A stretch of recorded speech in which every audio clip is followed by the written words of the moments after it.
السلام علیکم ورحمۃ اللہ وبرکاتہ۔ جدید نورانی قاعدہ کے پلیٹ فارم یوٹیوب چینل پر ایک بار پھر آپ کو خوش آمدید۔ الحمدللہ عز و جل، آج ہم سورۃ عبسہ مکیہ کی تلاوت کریں گے۔ آئیے سورت کے بارے میں کچھ معلومات حاصل کرتے ہیں۔ سورۃ عبسہ مکیہ، سورۃ عبسہ مکی ہے، قرآن پاک کی سورت نمبر 18 یعنی 80 نمبر سورت ہے۔ آیاتها 42، اس میں 42 آیات ہیں۔ رکوعاتها، ایک یعنی اس میں ایک رکوع ہے۔ اگر آپ ہمارے چینل پر نئے ہیں، چینل کو سبسکرائب کر لیجئے اور بیل آئیکن کے بٹن کو بھی کلک کر لیجئے تاکہ مزید آنے والی ویڈیوز کے نوٹیفیکیشن آپ کو ملتے رہیں۔ ویڈیو کو آخر تک دیکھیے گا، انشاءاللہ الکریم آپ کو بہت فائدہ ہوگا۔ بسم اللہ الرحمن الرحیم۔ عبس وتولى أن جاءه الأعمى وما يدريك لعله يزكى أو يذكر فتنفعه الذكرى أما من استغنى۔ میم مشدد میں ہمیشہ غنہ ہوتا ہے، تو یہاں پر ہم غنہ آنے کر کے پڑھیں گے۔ غین حروف مستعلیہ میں سے ہے، تو اس کو پوری یعنی موٹا پڑھیں گے۔ اما من استغنى فانت له تصدى۔ نون ساکن کے بعد تا حروف اخفا میں سے ہے، تو یہاں پر اخفا ہوا یعنی غنہ زمانی کر کے پڑھیں گے۔ دال مشدد ہے اور یہ حروف قلقلہ میں سے ہے، تو یہاں پر قلقلہ کبریٰ کر کے پڑھیں گے۔ فَأَنْتَ لَهُ تَصَدَّى وَمَا عَلَيْكَ أَلَّا يَزَّكَّى وَأَمَّا مَنْ جَاءَكَ يَسْعَى۔ میم مشدد میں ہمیشہ غنہ ہوتا ہے، تو یہاں پر ہم غنہ آنی کر کے پڑھیں گے۔ نون ساکن کے بعد جیم حروف اخفا میں سے ہے، تو یہاں پر اخفا ہوا یعنی غنہ زمانی کر کے پڑھیں گے۔ الف مدہ کے بعد حمزہ اسی کلمے میں ہے، تو یہاں پر مد متصل ہوگی، 3 سے 5 الف تک کھینچ کر پڑھیں گے۔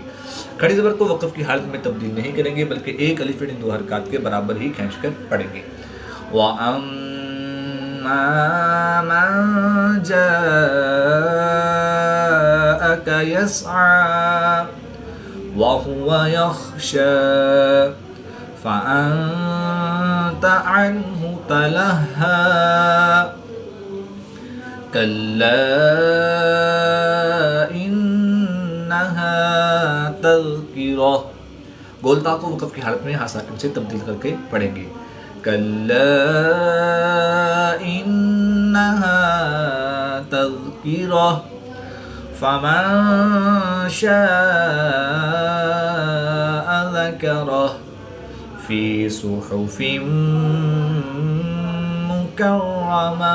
اگر آپ ہمارے یوٹیوب چینل کے ذریعے آن لائن قرآن پاک پڑھنا چاہتے ہیں، تو الحمدللہ عز و جل جدید نورانی قاعدہ آن لائن قرآن اکیڈمی میں ہمارے پاس فیمیل اسٹوڈنٹس کے لیے فیمیل اسٹاف اور میل اسٹوڈنٹس کے لیے میل اسٹاف موجود ہے۔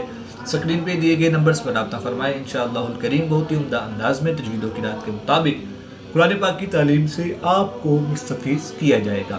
مرفوعۃ مطہرہ، را ساکن سے پہلی زبر ہے، تو را کو پوری یعنی موٹا پڑھیں گے۔ 2 زیر کی تنوین کے بعد میم حروف غیر معلوم میں سے ہے، تو یہاں پر ادغام مع الغنہ ہوگا یعنی غنہ کر کے پڑھیں گے۔ مرفوعۃ مطہرہ بأیدی سفرہ کرام بررہ قتل الانسان ما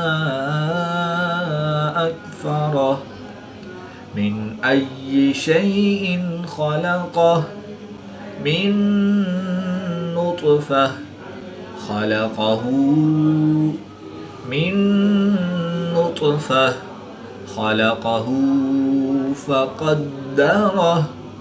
طا ساکن ہے، تو یہاں پر قلقلہ صغریٰ کر کے پڑھیں گے۔ دال مشدد ہے، تو یہاں پر قلقلہ کبریٰ کر کے پڑھیں گے۔ نون ساکن کے بعد نون حروف معلوم میں سے ہے، تو یہاں پر ادغام مع الغنہ ہوگا یعنی غنہ کر کے پڑھیں گے۔ گول تا کو وقف کی حالت میں ہا ساکن سے تبدیل کر کے پڑھیں گے. من نطفہ خلقہ فقدرہ ثم السبیل یسرہ ثم اماتہ فاقبرہ. اللہ پاک آپ کے دن خوشیوں سے بھر دے. ویڈیو پسند آئے تو ضرور لائک فرمائیں. ثم اذا شاء انشرہ كلا لما يقض ما أمره فلينظر الإنسان إلى طعامه.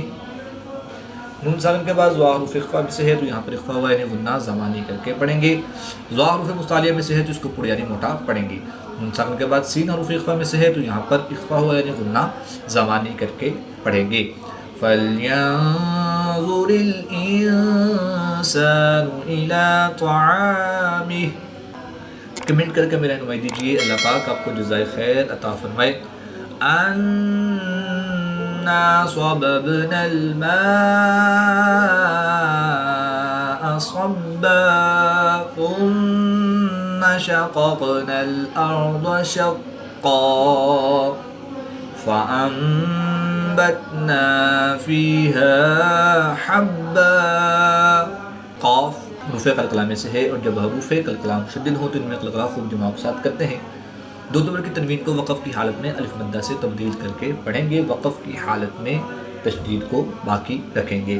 ثم شققنا الارض شقا فانبتنا فيها حبا وعنبا وقضبا وزيتونا ونخلا وحدائق غلبا وفاكهة وأبا متاعا لكم ولأنعامكم. فإذا جاءت الصاخة. الف مدہ کے بعد ہم اسی کلمے میں ہیں یہاں پر مد متصل ہوگی 3 سے 5 الف تک کھینچ کر پڑھیں گے. الف مدہ کے بعد خا پر تشدید ہے یعنی سکون اصلی ہے تو یہاں پر مد لازم ہوگی. یہاں پر بھی 3 سے 5 الف تک کھینچ کر پڑھیں گے. فَإِذَا جَاءَتِ الصَّاخَّةُ يَوْمَ يَفِرُّ الْمَرْءُ مِنْ أَخِيهِ وَأُمِّهِ وَأَبِيهِ وَصَاحِبَتِهِ وَبَنِيهِ لِكُلِّ امْرِئٍ مِّنْهُمْ يَوْمَئِذٍ شَأْنٌ يُغْنِيهِ. دو زیر کی تنوین کے بعد میم حروف الملون میں سے ہے تو یہاں پر ادغام مع الغنہ ہوگا یعنی غنہ کر کے پڑھیں گے. نون ساکن کے بعد ہا حروف حلقی میں سے ہے تو یہاں پر اظہار شفوی ہوگا. میم ساکن کے بعد حرف با اور میم کے علاوہ حرف یا ہے تو یہاں پر اظہار شفوی ہوگا. یہاں ان دونوں میں غنہ نہیں کریں گے بلکہ نون ساکن اور میم ساکن کو ظاہر کر کے پڑھیں گے. دو زیر کی تنوین کے بعد شین حروف اخفا میں سے ہے تو یہاں پر اخفا ہوگا یعنی غنہ زمانی کر کے پڑھیں گے. حمزہ ساکن ہے جس کو ہم جھٹکا دے کر پڑھیں گے. دو پیش کی تنوین کے بعد یا حروف الملون میں سے ہے تو یہاں پر ادغام مع الغنہ ہوگا یعنی غنہ کر کے پڑھیں گے. لِكُلِّ امْرِئٍ مِّنْهُمْ يَوْمَئِذٍ شَأْنٌ يُغْنِيهِ وُجُوهٌ يَوْمَئِذٍ مُسْفِرَةٌ ضَاحِكَةٌ مُسْتَبْشِرَةٌ وَوُجُوهٌ يَوْمَئِذٍ عَلَيْهَا غَبَرَةٌ تَرْهَقُهَا قَتَرَةٌ أُولَئِكَ هُمُ الْكَفَرَةُ الْفَجَرَةُ. صدق اللہ العظیم. الحمدللہ آیت نمبر 42 پر سورۃ عبسہ مکی کمپلیٹ ہوئی. اللہ پاک سے دعا ہے کہ اللہ تعالیٰ ہمیں تجوید و قرات کے مطابق قرآن پاک کی تعلیم حاصل کر کے اس کی تلاوت کرنے اور اس کو سمجھ کر اس پر عمل کرنے کی توفیق عطا فرمائے، آمین بجاہ خاتم النبیین صلی اللہ تعالی علیہ وآلہ وسلم۔